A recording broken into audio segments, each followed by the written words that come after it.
It's time for Florida State football. This is Inside Seminole Football. Brought to you by the Florida Lottery, over $30 billion and counting to education. Just imagine. The energy-saving conservation programs of Tico People's Gas. Real Coca-Cola taste with zero sugar and 0 calories. Coca-Cola Zero Sugar. Taste the feeling. And by Nick's Toggery, provider of Coach Taggart's wardrobe.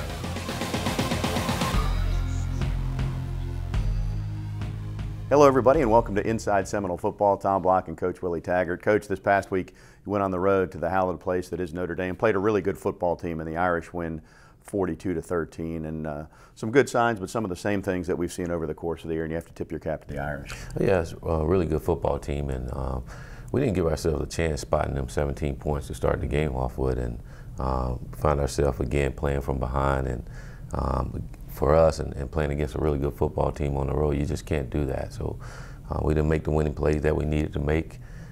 We had some opportunities that we didn't take advantage of, and again, when you're playing a team like that, you got to be ready to take advantage of every opportunity that comes your way.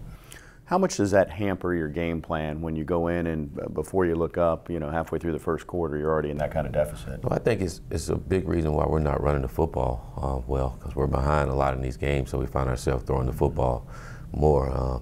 You see in that ball game, I thought our O-line did a better job when it came to run blocking, and we had some plays, but we found ourselves behind. We just couldn't continue to do those things, and we got to be better starting games. Yeah. Defensively, second straight week that the opponents had success running the football. Was that a matter of fundamentally being more gap sound, or to what do you attribute that? Well, I think it's a little bit of everything. I think we got to make sure we're putting our guys in the right situation to make plays, and then it's on our guys once they're in their gaps to dominate those gaps, to make sure that the offensive guys not getting through there, the running backs not running through there, and then tackling is really important.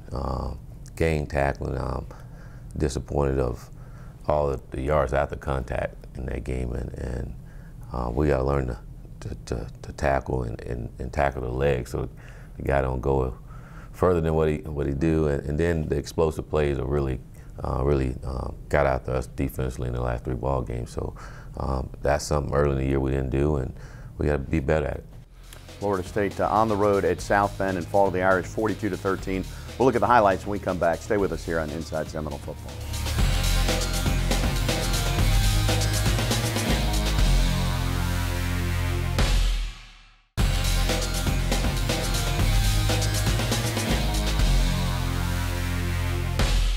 Welcome back, Coach. A chilly night in South Bend. Wasn't windy, we'll take that. But you win the toss and you decided to take the football right away. And obviously it didn't turn out the way you wanted. But from a mindset standpoint, just discuss the philosophy there. Well, we wanted to get the ball. We talked about starting fast. The previous game, we got the ball in the second half. So we wanted to start fast, get good field position.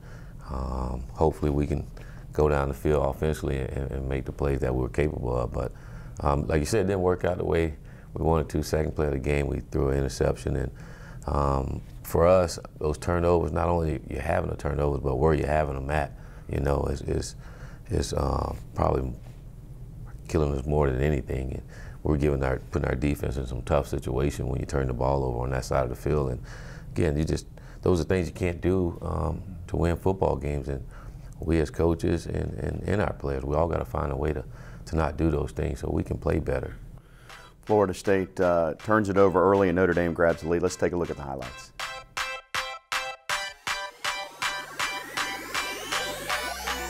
McKinney in motion to the left. And here is the snap. Dropping to throw. Francois throws upfield. It's intercepted. Picked off of the 20 to the 15 to the 5-yard line. Nick Coleman takes the ball away from Trey McKinney, who it went right through his hands.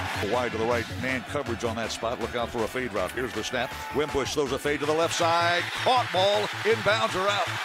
Inbounds or out. The officials rule touchdown. Needs to reach the 41-yard line. 4 on the huddle clock. Empty backfield. Francois takes the snap. Pressure coming. Looks upfield. Throws a deep sideline route. Downfield and threw it 5 yards in front of Keith Gavin.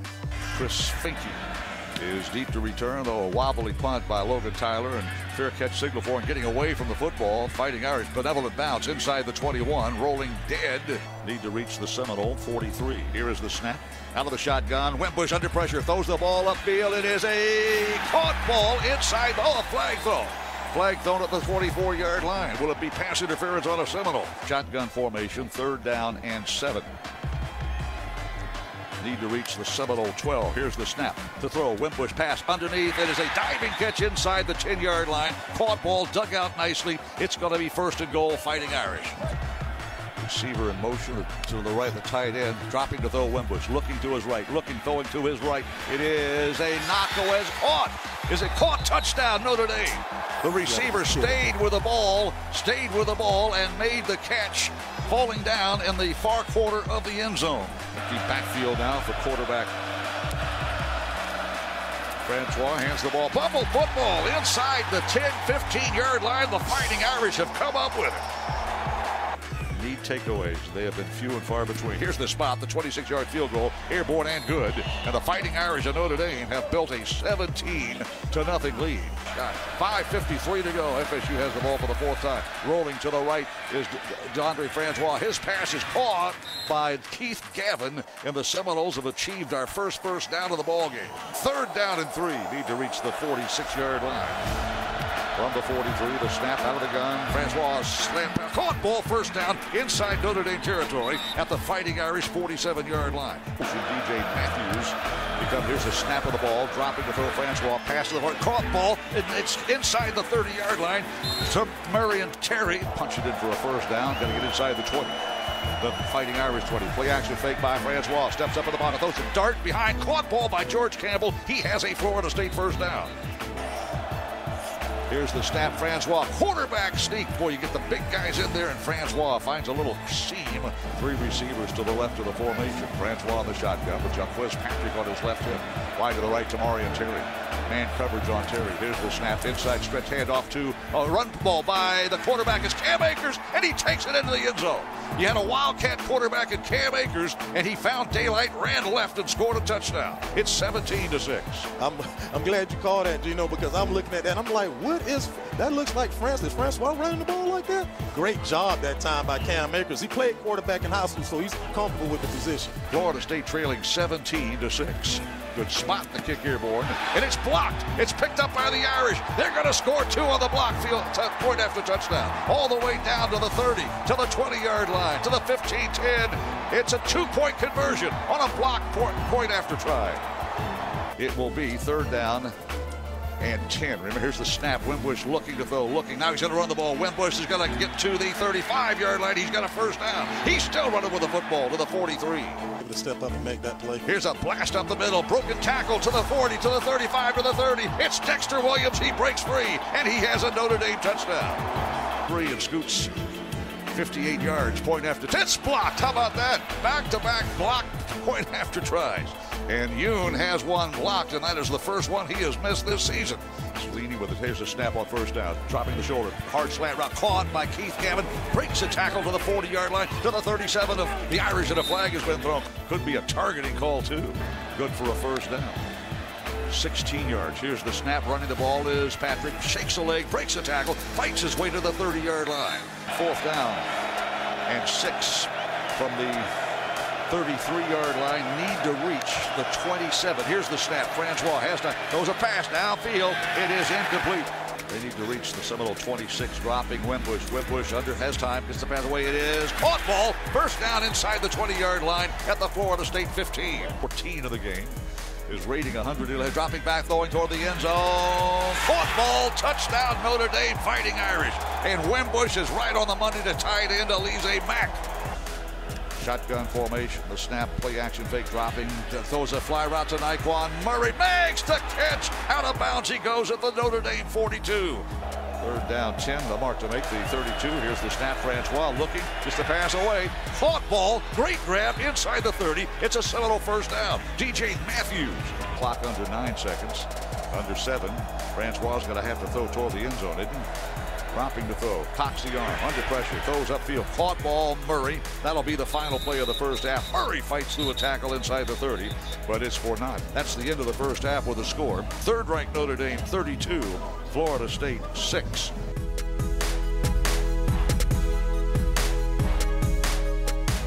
Coach, Notre Dame with the big edge at half, but we saw something we hadn't seen in quite some time, maybe since week 1 when Cam Akers went into the Wildcat there. I know that's a play that's been there, but certainly he looked comfortable as he got into the end zone. Yeah, it was nice. We've been practicing it all year long, and again, we find ourselves in games where we're so behind we don't get to do some of the things that we want to, and then we had an opportunity, and Cam took advantage of it. Can show the talent that he is and what he can do for us as a football player. Wound up with 2 touchdowns on the day. We'll see the second one when we come back and look at the second half highlights right after this.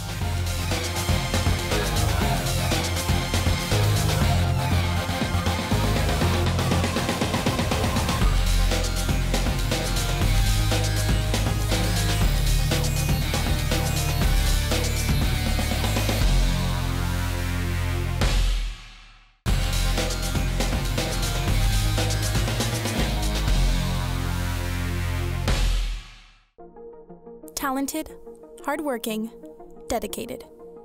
These are just a few words used to describe FSU's senior defensive tackles, Fred Jones and DeMarcus Christmas.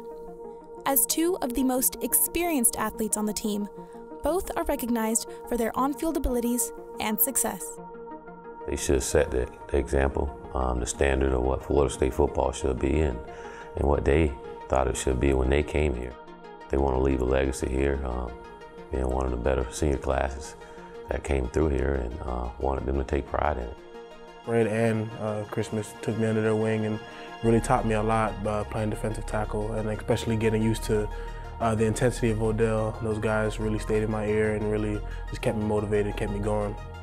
Known for their serious work in the trenches, Fred and DeMarcus are also known for their humorous personalities off the field. Whenever I see Fred in the building, he's always cool. He's always, I think there hasn't been a week that's gone by where he's like, oh, game 2, only 8 more, only 10 more, and gives me a hug, so like that, because we're seniors. It's pretty funny.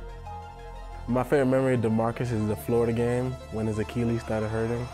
I'm not gonna make fun of him and make the noise that he made, but just know that we still joke about it to this day. Despite the joy, excitement, and camaraderie that come with playing football, the road to becoming the athletes they are today wasn't always an easy one. Overcame a lot, overcame a knee injury back in high school, overcame a near-death experience in high school also. And, you know, when you face adversity, you just gotta face it head on. The day after Coach Odell called me, I'm just laying there in bed, I'm mad at the world. And he called me and told me to come over, and I talked to him for like hours, and he's just giving me motivation. And then guys, I came in, they said, Christmas, take advantage of your injury. It's times like these, when it's not easy for Fred and DeMarcus to stand on their own, that they turn to their teammates, coaches, and loved ones for support.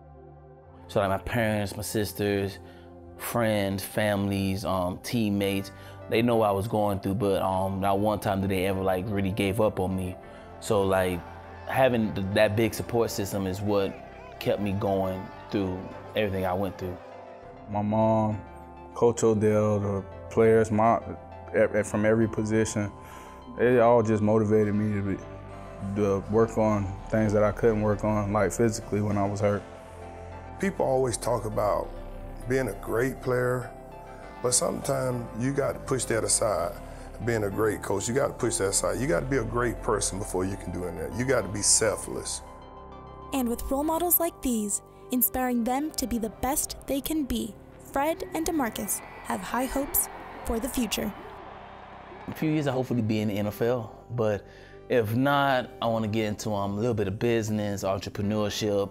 When I'm about 40, 45, somewhere in that ball range, I kind of want to build a school and run the school. If not the NFL, I really want to be working with like kids, like troubled kids, just like give them advice, because I had that growing up, and I could have went left easily, but I took the right path, and I just want to be somebody that they can come talk to or anything like that. And as they make way for a new generation of Seminole football, these soon-to-be college graduates hope to be remembered for more than just being great players. They hope to be remembered as great teammates and even better human beings. Christmas came in, we all knew coming in he was going to be that guy. And I think when he leaves here, people are going to remember him as a guy that worked hard and was a baller. I just want to show them that I'm very hardworking. When adverse situations come up, I can handle them with ease. Just really want to let everybody know that I'm hardworking. Fred Jones, now he didn't want to be remembered as, a legacy player. He wanted to make his own name here at Florida State. I want to be remembered as somebody who was a great person, great character, hard worker, but I never just want to be remembered as just a football player. I'll just say, don't think like you're just a football player. I tell them all the time, you're not just a football player, you're a person. And as they move on to the next chapter of their lives, Fred Jones and DeMarcus Christmas will always hold dear their time at FSU. With so much potential in football and in life, there's nowhere to go but up for these two talented athletes. I'm Jessica Pastor for Inside Seminole Football.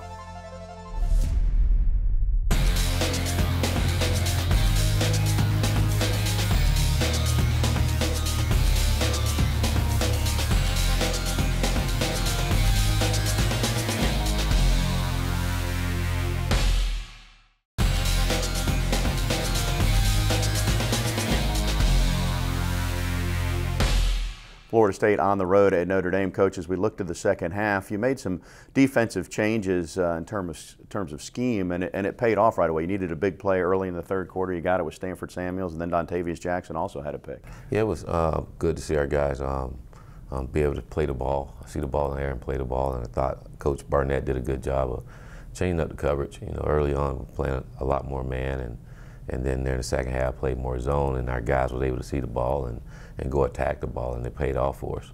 Stanford, he almost had a second pick. He's been at safety this year, and you've had to move some things around, but he looked comfortable in that corner spot this week. He did. He looked really comfortable, and he looked more comfortable when we did it and we were playing zone. You think about the deep pass where they tried to throw, and he went up and almost had an interception there, but he's confident out there, and we like seeing him out there, and hopefully he can continue to have some success for us.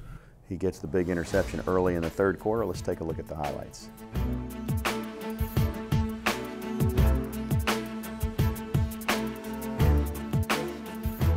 They need to reach the 35. Here's the snap. Wimbush dropping the throw, gets the pass away. It's intercepted, picked off at the 40-yard line. Stanford Samuels has it, and he's dropped at the 29. It's third down, 2.5 needed. Out of the shotgun, the inside handoff, Cam Akers blasts up the gut. He's got a first down inside the 15. He's still running to the 7-yard line.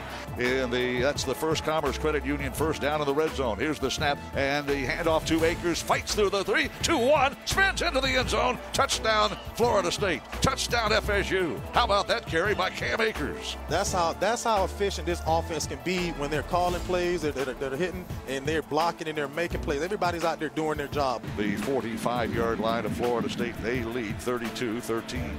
H-back in motion, and the ball off. They'll run that way. Nice cut back by Williams inside the 40, outside the numbers to the 30, to the 20-yard line, and Williams has a huge gain. Receiver running back in motion to the right. Here is the snap, empty backfield. Wimbush shovels the ball ahead. Got a shovel pass ahead, and a tackle missed, and now made out of bounds at the 20-yard line. That will be at the 25, a 35-yard field goal attempt. He's made a low snap, dug out. The kick is airborne, and it is good. Low snap, but a nice job by the holder to get that ball up in the shotgun formation. And slaps the hands, gets the ball off to Patrick. Patrick runs with authority across the 45-yard line. Second down, 10 out of the shotgun. Francois pass, near sideline, caught ball, drop ball, beg your pardon, at the 50-yard line. Tamarian Terry. Here is the snap, and Francois under pressure throws a deep sideline route. Downfield, it is incomplete at the feet. Gets the snap, gets a good one, and gets the kick away. line drive thing, and it will be returned by Notre Dame. Broke a tackle across the 20-yard line to the 25 to the 30. Got a block out to the 37-yard line. And Florida State still running with the football to the 45 and out near the 47-yard line. Drive when they start near midfield from the 46. Here's the snap. Dropping Wimbush wants a long pass downfield. Throws it deep post route. It is knocked away by Stanford Samuels. Third down in this game. Need to reach the Seminole 44. Dropping Wimbush throws the pass. It is intercepted again. Picked off at the 50-yard line and returned to the 46. Intercepted by Dontavius Jackson. Second pick by the Seminole defense here in the second half. There's a sidecar to the right hip. It is second down and 15. Dropping Francois. Pass to the near side. Caught this time by Tamari and Terry. Got down on his knees to snag that thing. Receivers to the left. Tamari and Terry to the right. Out of the shotgun. Pressure coming. Pass underneath. It's incomplete. And a flag thrown for pass interference. And 7. The snap to Francois. Blitz coming. And the Noles beat the blitz and the pass caught at the 25-yard line. Close. 5:57 to go third quarter. Here is the snap, inside handoff, and Akers dives to the 20-yard line. Found a little hole, and he gets the first down. Needed 1, and he got 6. On his right hip, shotgun look. And the snap. Francois looking. Coxey on fire. It is a caught ball. Nyquan Murray inside the 10 at the Notre Dame 8-yard line. And caught that ball.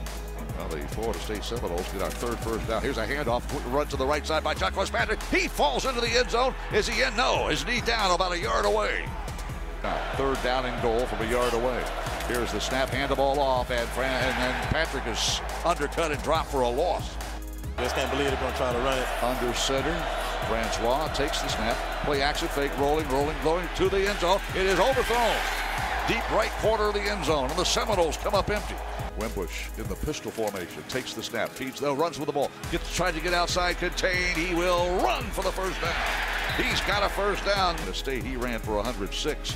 Today, Dexter Williams has put 142 on. He runs the ball off the gap, made a guy miss, and squirts out to the 26-yard line. That's another Notre Dame first down. Big load for the Noles. Here is the snap. Again, the feed to Williams. I beg your pardon, it's Armstrong. Daylight across midfield into Seminole territory at the Florida State 40-yard line. Get in. The defense is sort of bending right now, and here's another handoff and a big gapping run inside the 20 to the 15, 10, 5, 3, 2, 1, touchdown, Notre Dame Fighting Irish. From the 21-yard line, shotgun formation. Francois hands the ball off, running to the right. Jacquez Patrick has got a gain of about 7 yards, running to the right of the roughing the passer call. One of their leading team. In fact, he leads him in sacks. So going long after the penalty, downfield to Tamari and Terry. It is knocked away at a flag throw for pass interference at the 20-yard line. Fourth down and 9, about 9.5. Here's the snap, again a blitz. Pass out, caught, ball juggled and hanged on to by DJ Matthews. Second down and 2. A lot of options here to call. Walt Bell calling the plays. Here's the snap, pass to the right. Another wide open Tamari and Terry, and he's running out of bounds inside the 13-yard line of the 12. Fourth down and 20. Francois has time, throws a dart, caught ball by Keith Gavin. He's close to the first down, will not get it. With 25 seconds left, they'll run the ball. Quarterback Jerkovich will be tripped up as he reaches the 47-yard line. That will be the final play of the ball game. Notre Dame 42, Florida State 13.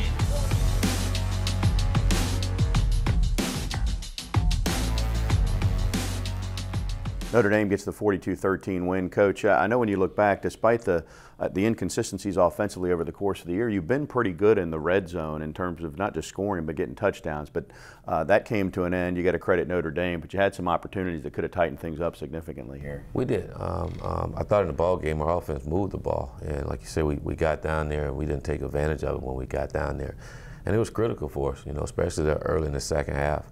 When we got down there, and we didn't capitalize. And again, when you're on the 1-yard line, that's a want to, that's a will, and no matter what, you got to find a way to get in, and we didn't get in there.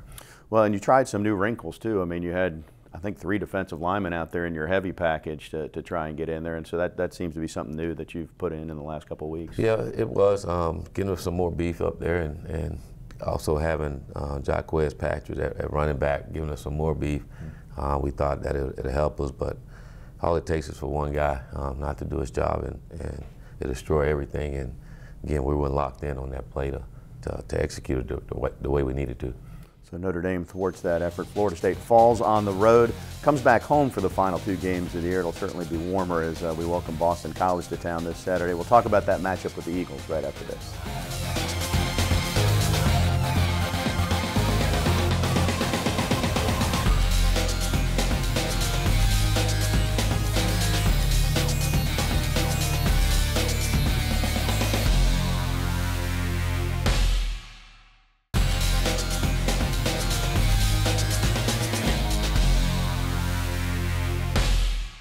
Welcome into Inside the Headset. I'm Catherine Phillips alongside Coach Alonzo Hampton.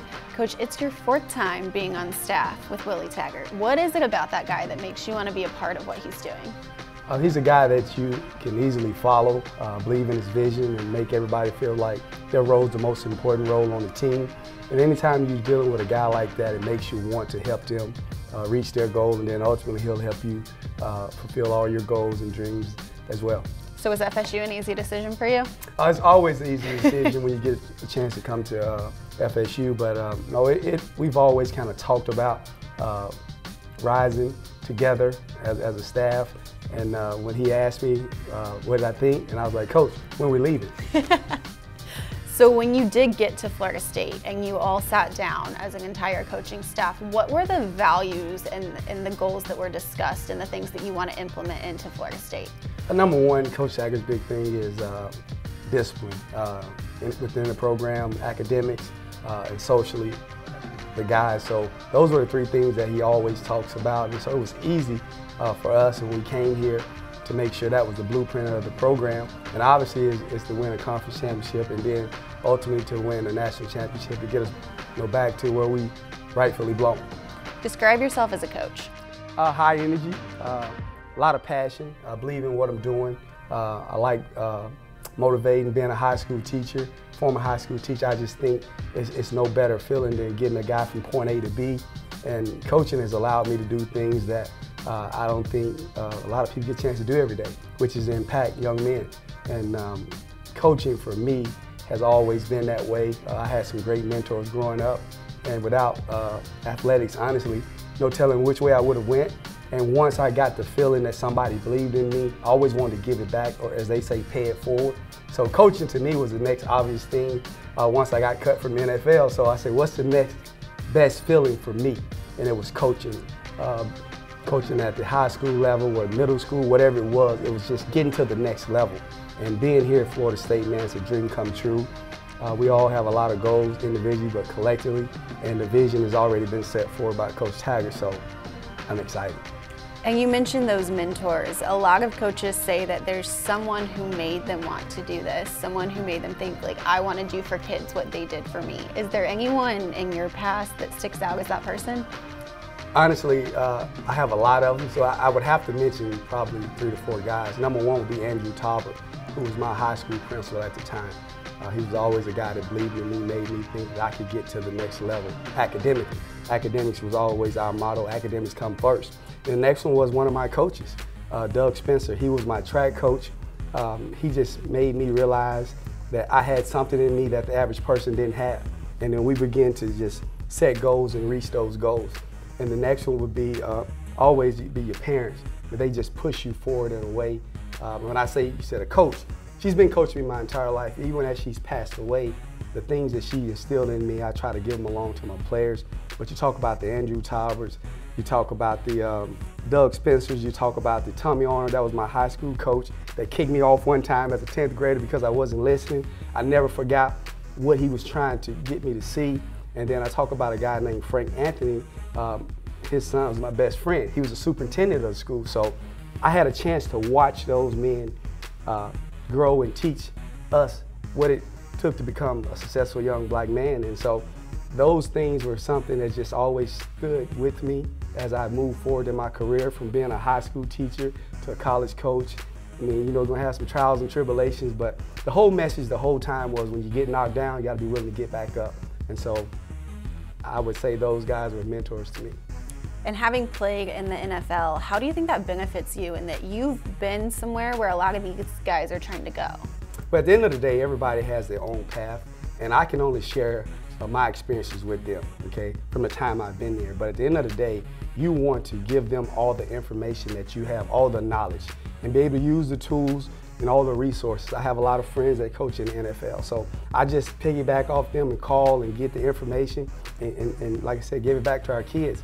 So I think being in the NFL for the short time, playing in the NFL, you're winning the World Bowl, just reaching back to some of those coaches that I had, all those is just tools I put in my tool belt to be able to give the kids when they come and ask a question. At the end of the day, everybody wants to play in the NFL. We hear them talk about it all the time, but they also have to realize that it's a lot of work and you have to be lucky in order to stay in the NFL. But obviously, the number one goal is to get an education. Alonzo Hampton, outside of coaching, do you have any hobbies or talents? It's funny that you say that, because if you ask anybody, especially my wife, she'll tell you I'm probably one of the most boring people there is. When I'm not doing football, all right, we're either traveling with our kids because they're very active. My son plays at Northwestern University, plays football. He's a freshman. And then I have a young son that's 12 that I think is probably the best athlete in the family. So he's doing football, he's doing basketball. We're always traveling. So on my off time, when I do get a chance, I want to sit on the couch. And she's like, let's do something. I'm like, I don't want to, but hey, I've been married 18 years, so I think I'm smart enough to realize when she says she really wants to do it, I probably need to do it. That's the biggest lesson, right? Yes. All right, well, that's Coach Alonzo Hampton. Thank you so much for your time. Thanks.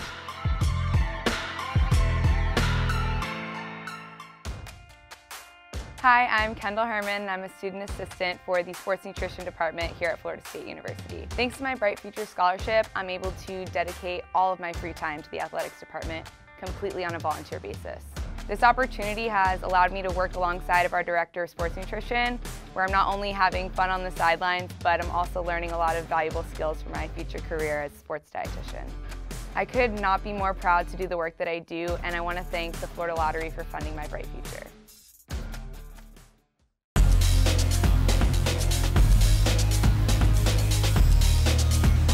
Today's X's and O's segment is presented by Nissan, proud supporter of college athletics. Shop ChooseNissan.com. Innovation that excites. Third down in this game. Need to reach the Seminole 44. Dropping Wimbush, throws the pass. It is intercepted again. Picked off at the 40, 50-yard line and returned to the 46. Intercepted by Dontavius Jackson. Second pick by the Seminole defense here in the second half. Today's X's and O's segment is our third quarter play, defensive play by Dontavius Jackson, where he does a great job of reading the quarterback's eyes, understanding the guy that he's relating to, and you find him getting away in the window of this throw and you get a good tip. Good job of keeping his eyes on the ball, getting the turnover there for us early in the game, give our offense good field position in the third quarter. Great play by Dontavius Jackson, and that is today's X's and O's segment.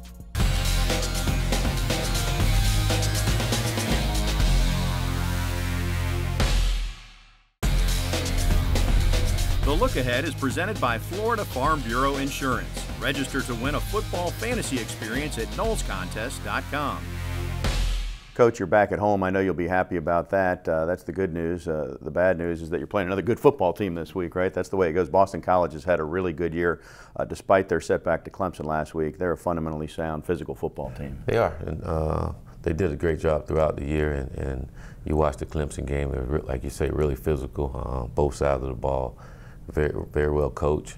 Guys really get after it, and we understand that coming in there. And it's going to be a physical ball game, and we got to be on our A game, and hopefully, and we got no other choice but to make sure we take care of our business, play the best ball game that we can play.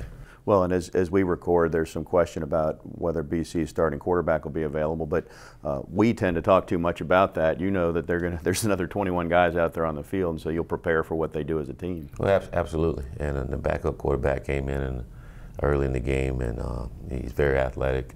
So we got to prepare for everything. I don't think the offense is going to change much for what they do, but for us, more importantly, we got to be more concerned about ourselves and making sure we're on our A game and focused and locked in to execute at a consistent level, and that's something we haven't done and we need to do. Kickoff at 3:30 on Saturday at Doak Campbell Stadium. Some final thoughts, they're straight ahead.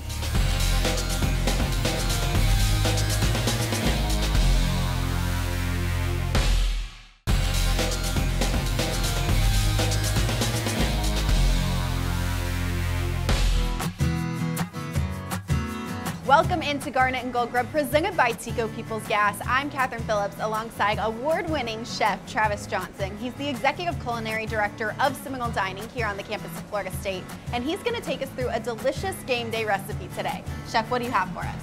All right, it would not be game day if we weren't making chili. You have to have chili. Absolutely. So we're going to make chili today. All right. As you can tell, there's a lot of great ingredients on the table today. Fresh ingredients, a lot of beans and legumes. We want to make sure this chili is a little bit healthy. And so the protein we selected today is ground chicken. Okay. And so we're going to do a chicken chili with some legumes and fresh aromatics. And let's get started. Let's do it. All right, so I'm just using a little bit of oil. That pan nice and hot. And then we're going to add our ground chicken. All right, so we'll move this around. I'm going to lower the heat down to medium. Again, knowing that we're using the ground chicken and it's a lot more lean, it's going to cook a lot faster. And we just want to make sure that we're not burning in or scorching the bottoms. Okay. Our ground chicken is just about cooked, so let's start incorporating our ingredients. We're going to start with our onions.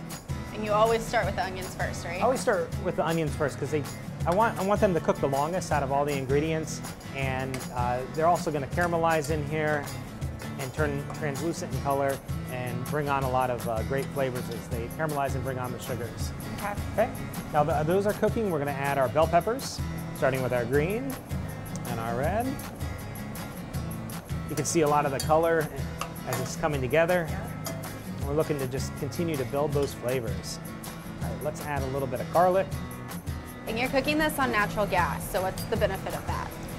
Cooking on natural gas is a big benefit, especially in a kitchen, because we have ultimate control over the heat. We can get pans real hot when we need to. We can also turn them down on simmer, and it allows us the most flexibility when we're cooking. Okay. That's why a lot of chefs prefer it. Yeah. All right, those peppers had a chance to cook down. We're gonna add a little seasoning. And so this seasoning blend is a makeup of some chili powder, onion powder, garlic powder, a little bit of salt and pepper.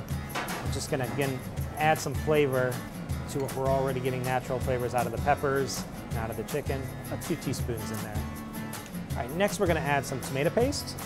And the tomato paste is just gonna add some acid to our chili and also give it a little color and then help it thicken up at the end. This is definitely a great game day recipe because you can get up in the morning, you can start the chili, and you can just let it cook all day long. And chili's always better later, too. It's always better later. Now let's add our peppers that have a little bit more heat. We'll start with our poblanos, and then next, let's add in our jalapenos. And as we're adding these peppers, we're adding the peppers with the most heat toward the end, because again, we want to get all that flavor, but we don't want to make it too hot. Now it's time to add all of our legumes. So we chose 5 different legumes today. We have our garbanzo, our black beans, our kidney beans, our pinto beans. And so by adding all these different legumes, it's gonna make the chili a little bit healthier. And again, add a lot of different flavors and textures. All the beans are gonna have different textures, which is gonna enhance your overall experience while you're eating the chili. Oh, that's looking really good. And you see all the color from all the different beans and peppers. Now we're gonna let that cook about an hour, a good hour's, it'll be ready to eat, and then we'll come back and we'll visit it and we'll see where it's at. Okay. All right, let's take a look at the chili. You can really start to smell it, and that color is absolutely amazing. I cannot wait to taste this. All right, so to finish the chili, I always like to have some fire roasted tomatoes or fresh tomatoes, and I add those tomatoes in right at the end. And today we have some garnet and gold baby tomatoes. They have to be garnet and gold. They have to be. Makes the chili that much better. Oh yeah. We stir those in right at the end. That's gonna add some more body. All right, let's plate one up. All right. My favorite part about football Saturday is when the chili's ready.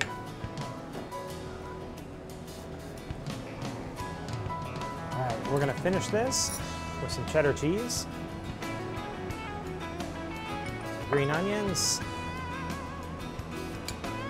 and just a dollop of sour cream, and I think it's ready to go. Now this is my favorite part. So can I add some Tabasco? Put it in, please. All right. Now it's ready. Now it's ready. Shall we taste? Let's do it.